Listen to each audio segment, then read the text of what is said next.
In the contested waters of the South China Sea, known for its complex territorial disputes, the Philippine Navy demonstrated its expanding military capabilities during this year's Balikatan exercises. For the first time, a Philippine frigate successfully deployed a Sea Star anti-ship cruise missile, sinking a decommissioned tanker in a joint exercise with US and Australian forces. This action comes amid deteriorating relations between Manila and Beijing over disputed territories. The missile was launched by the Philippine Navy's flagship tanker, decommissioned in 2020 and originally built by China. Despite the apparent symbolism of targeting a Chinese-built ship, officials assert that the choice of the vessel was coincidental. But despite this, it's clear both the deterrence and training elements of the drills are taking place with China in mind. Set up to simulate preventing an aggressor from reaching Philippine soil, aircraft and vessels from the US, Philippines, and Australia took part in the exercise.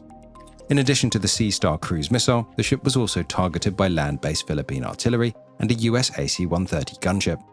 US F-16s dropped JDAM guided bombs alongside Philippine jets, while Spike missiles were fired by Philippine Navy fast attack boats. The Royal Australian Air Force also took part, with the E-7A Wedgetail providing data for the attack.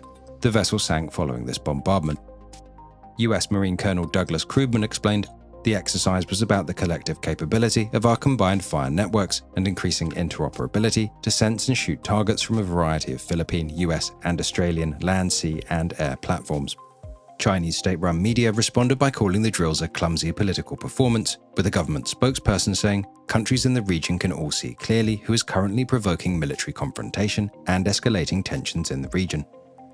These exercises come as tensions in the South China Sea continue to rise, with renewed concerns Beijing may be trying to build another artificial island in the Philippines' exclusive economic zone, as well as a recent altercation in which China was accused of dropping flares in front of an Australian helicopter.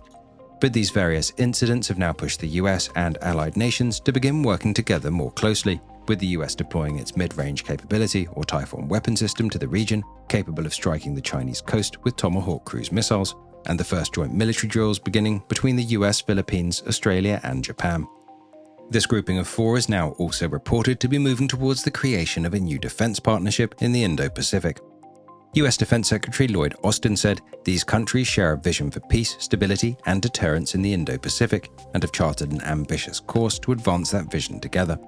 This will soon be seen in the form of further joint patrols and drills between the US, Philippines, Japan, and Australia, with the goal of enhancing interoperability and security cooperation in the months ahead.